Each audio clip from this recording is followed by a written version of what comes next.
नमस्कार साथियों, मेरे YouTube चैनल पर शिक्षा विभाग से संबंधित नवीनतम अपडेट्स पाने के लिए सब्सक्राइब कीजिए, बेल आइकन को प्रेस कीजिए और ऑल नोटिफिकेशन को ऑन करके रखें, जिससे नवीनतम अपडेट्स आपके मोबाइल पर तुरंत मिल सके। साथियों, आज हम आपके लिए लेके आए हैं एक महत्वपूर्ण वीडियो और वह वीडियो है जो कि सभी कर्मचारियों के लिए बहुत महत्वपूर्ण है। और इस महत्वपूर्ण वीडियो का जो टॉपिक रहेगा आज का पेंशन।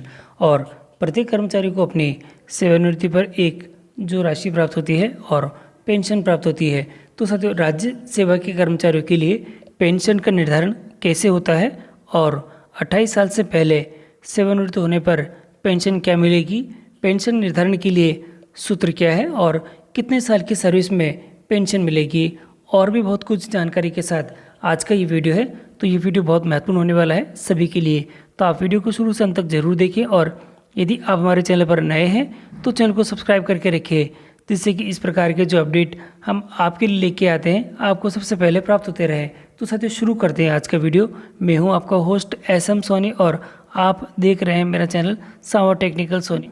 साथियों, सेवानिवृत्ति पर पेंशन का निर्धारण, और इस सेवानिवृत्ति पर पेंशन का निर्धारण के लिए सबसे पहले हम बात करते हैं पेंशन की, और जो कि पेंशन क्या है। तो साथियों, पेंशन एक सरकारी कर्मचारी को सेवानिवृत्ति पर एक मासिक भुगतान होता है जो कि पेंशन कहलाती है। और इसके लिए जो पेंशन के तत्व होते हैं वे भी कुछ अलग अलग होते हैं कि एक कर्मचारी को साथ ही एक सरकारी कर्मचारी की आहारकारी सेवा की लंबाई क्या है, पेंशन के लिए जो सामंजस्यपूर्ण परिस्थितियां और परिलब्धियां क्या है, सेवानिवृत्ति के दिन लागू पेंशन का पैमाना और सूत्र क्या है। तो ये सभी बातों का हम ध्यान रखते हुए सेवानिवृत्ति पर पेंशन की गणना करेंगे।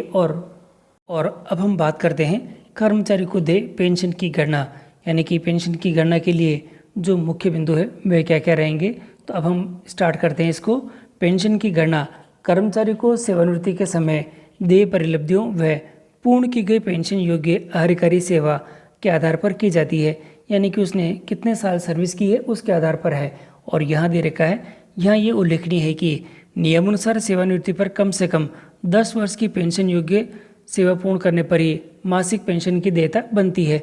तो साथियों, ये थोड़ा इम्पोर्टेंट रहेगा कि कम से कम 10 वर्ष की सेवा तो होनी ही चाहिए, तभी वो मासिक पेंशन की जो अर्हता है या उसको मासिक पेंशन दे होती है।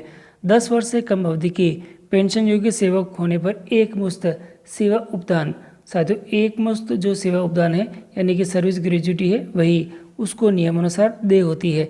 तो ये थोड़ा सा इम्पोर्टेंट रहेगा कि अगर 10 वर्ष से कम जो सेवा है तो जो उसको एक मुश्त सेवा उपदान है वही उसको प्राप्त होगा, यानी कि मासिक पेंशन उसको दे नहीं होगी।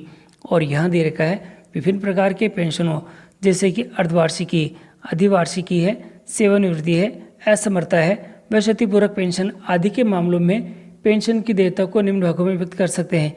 ये सभी पॉइंट अभी आपके लिए बहुत महत्वपूर्ण होने वाले हैं, आप थोड़ा इनको ध्यान से देखें। पहला पॉइंट आता है 33 वर्ष। साथियों, अभी हमारे पेंशन की जो साल दे रखा है वह 33 वर्षीय है, और 33 वर्ष से इससे अधिक अवधि की सेवा पूर्ण करने पर दे पेंशन, यानी कि दे रखी है, ये जो डेट्स दे रखी है तक है, और यहाँ इस डेट के अनुसार है ये सारा। और यहाँ दे रखा है अगला बिंदु, और अगले बिंदु में आएगा हमारे पास में दिनांक 1/7/2013 व इसके पश्चात सेवानिवृत्त होने वाले राज्य कर्मचारियों के मामले में 28 वर्ष से इससे अधिक पेंशन योग्य सेवा पूर्ण करने पर प्राप्त परिलब्धियों, साथियों देखिएगा, प्राप्त परिलब्धियों की 50% पेंशन दे होगी, यानी कि सर्विस अगर 28 से इससे अधिक है तो आपको 50% जो पेंशन है वह दे होगी, और इसी का यहाँ पे प्रावधान भी है। और आगे दे रखा है हमारे पास में 28 वर्ष से कम किंतु 10 वर्ष से इससे अधिक की सेवा पूर्ण करने पर देय पेंशन होती है, और वह हमारे पास में आनुपातिक पेंशन होती है।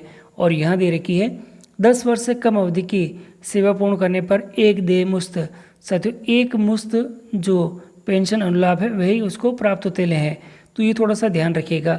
और आता है अब हमारे पास में अगला बिंदु, और वह 30/6/2013 तक सेवानिवृत्त कर्मचारियों को 33 वर्ष का आरक्षण सेवा करने पर वेतन का 50% उसको मिलेगा।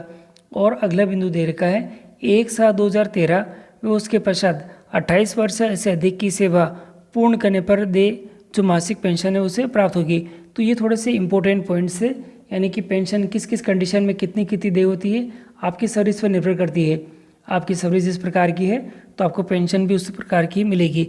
एक महत्वपूर्ण है कि 10 वर्ष से जो कम अगर सेवा कर रही है तो एक मुश्त सेवा उपदान यानी कि सर्विस ग्रेजुइटी उसको प्राप्त होगी। और अब हम बात करते हैं अनिवार्य सेवानिवृत्ति। अभी मैंने आपको बता दी थी कि 60 वर्ष की उम्र है, आपको ध्यान रखना होगा। अनिवार्य जो सेवानिवृत्ति की जो समय दे रखा है वह 60 वर्ष है। और यहाँ दे रखा तिथि, तो तिथि हम किस प्रकार से गणना करेंगे, तो सेवानिवृत्ति माह की अंतिम तिथि को ही उसकी सेवानिवृत्ति की डेट अपन को मानते हैं। और यहाँ दे रखा है न्यूनतम सेवा जो है वह कम से कम उसकी 15 वर्ष दे रखी है। और अधिकतम सेवा साथियों यहाँ दे रखा है अधिकतम सेवा 28 वर्ष है। और पूर्व में ये 33 वर्ष थी, जिसको संशोधित करके यहाँ पे इतने 28 वर्ष कर दिया गया। साथियों अब बारी आती है पेंशन के निर्धारण के लिए, और सूत्र हम जो प्रयोग करेंगे वह है बेसिक में हम भाग देंगे 2 का, और फिर गुणा कराएंगे अर्धवार्षिकी का, और उसमें भी भाग देंगे हम 56 का, और प्लस हम जोड़ेंगे डीए। तो ये सूत्र रहेगा हमारे पास में जो कि पेंशन निर्धारण के लिए। और ये एक महत्वपूर्ण सूत्र है और आप इस सूत्र को ध्यान से देख लें। और फिर इसका उपयोग हम किस प्रकार से करेंगे ये भी मैं आपको अगले चरण के अंदर दिखाता हूँ। और फिर आती है सेवानिवृत्ति के समय प्राप्त बेसिक का आधा। तो साथियों यहाँ आपको सबसे पहले क्या करना है, देखिएगा यहाँ इस सूत्र के अंदर यहाँ पहले लिखा हुआ है बेसिक का हाफ। तो आपको भी क्या करना है, जितनी आपकी बेसिक है उसका आपको आधा कर लेना है, और जितने साल आपने सर्विस करी है वह उसकी अर्धवार्षिकी होती है, यानी अर्धवार्षिकी कहलाती है। तो जितने साल की सर्विस है आप उसको जस्ट डबल कर लें तो आपकी वो अर्धवार्षिकी हो जाएगी। सत्र तो पूरे होंगे मगर अर्धवार्षिक यानी 6 महीने के हिसाब से देखा जाएगा तो वो जस्ट डबल हो जाएंगे। तो आपको थोड़ा ये ध्यान रखना है। और जो 28 साल की 56 वर्ष के हिसाब से यहाँ पे हमको भाग देना पड़ेगा। तो ये थोड़ा ध्यान रखना पड़ेगा कि जो हमें मल्टीप्लाई और डिवाइड कराना है वह किस किस का कराना है। यहाँ पे अभी डिवाइड होगा हमारे पास में 56 का, जो कि 28 साल की 56 वर्ष अर्धवार्षिकी है। और डीए जो तत्कालिक रेट है, यानी जिस समय हम रिटायरमेंट हो रहे हैं उस समय डीए की क्या रेट चल रही है वह आपको लास्ट में जोड़ देना है। तो ये साथियों ये बहुत आसान सा फॉर्मूला है। इस फॉर्मूले की सहायता से हम अपनी पेंशन का निर्धारण करेंगे। तो आप भी पेन कॉपी लेकर तैयार रहें और आपकी पेंशन का निर्धारण के लिए कि कितने रुपए की आपकी पेंशन प्राप्त होगी। तो अब मैं आपको अगले चरण में दिखाता हूँ। साथियों अब हम इस पेंशन के लिए एक उदाहरण लिखते हैं और उस उदाहरण से समझते हैं कि किस प्रकार से पेंशन का निर्धारण हो रहा है। आप भी देख लें इसमें। और यहाँ दे रखा है कार्मिक, एक कार्मिक लेते हैं जिसकी सेवा अवधि 22 साल की है। साथियों वो 28 साल से कम है, यानी आनुपातिक रूप से उसको पेंशन प्राप्त होगी। और वह पेंशन किस प्रकार से होगी, तो आप यहाँ देख सकते हैं कि सेवा अवधि के अंदर जो टोटल साल आ रहे हैं उसके वह 22 साल हैं और अंतिम बेसिक उसकी 80,200 रुपये है। तो पेंशन के लिए हम यहाँ देखेंगे तो सबसे पहले उसकी हमने बेसिक लिख दी है जो कि हमारे फॉर्मूले में थी।